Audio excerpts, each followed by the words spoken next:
Brother Chen, it's time for a long and deeply uncomfortable discussion about the deplorable situation at Activision. Are you sure that's something you want us to do, brother? It's something we as an industry have to do, Chen. I mean us specifically, Brother Shu. These are serious and potentially upsetting issues, and may be better discussed in an arena that does not occasionally have a talking cartoon ground squirrel wandering through it. Right there, Chen. That's the kind of boys club mentality that's getting us into these messes.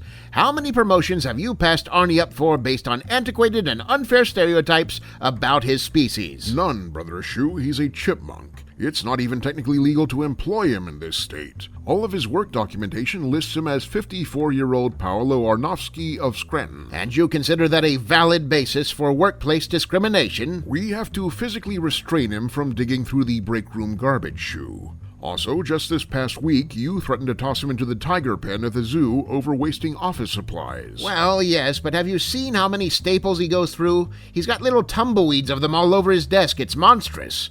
It would have been discriminatory if I hadn't threatened his life. Brother Shu, I'm certain you're entering into this with good intentions.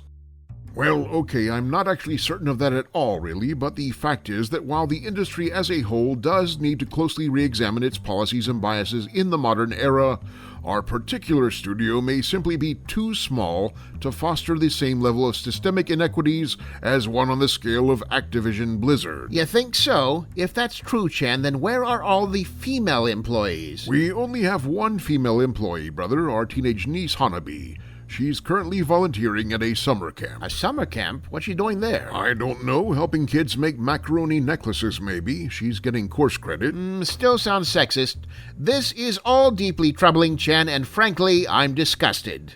We need to turn this rock over and lay bare all the writhing corruption below, exposing it beneath the scouring, purifying light of the sun. Brother, you realize that if there is a culture of sexism and discrimination at this studio, it all basically leads back to you as an officer in charge. Well, obviously, Chan, that's why I said we had to lay it bare beneath the sun as opposed to laying it bare on social media. We need to get out ahead of this train wreck. I was wondering where this was heading. So all your concern about problematic industry culture is really about curbing a potential lawsuit. Lawsuits, brother, multiple. We've got years of infringing behavior to deal with. They'd really have to be on their game to catch it all in one go. I trust that we will at least be treating this as a wake-up call towards the formation of a better and more inclusive business culture in the future. Is there an option that requires less effort and self-examination? Not at our level of funding. Like the video gamers? We have more such wonders to show you, and all you have to do is subscribe and hit the notifications button. I mean, you don't have to. Also consider becoming a patron by following the link to our Patreon page, where we turn your cash into videos, comics, and games using the darkest of dark magics. But mostly just cash.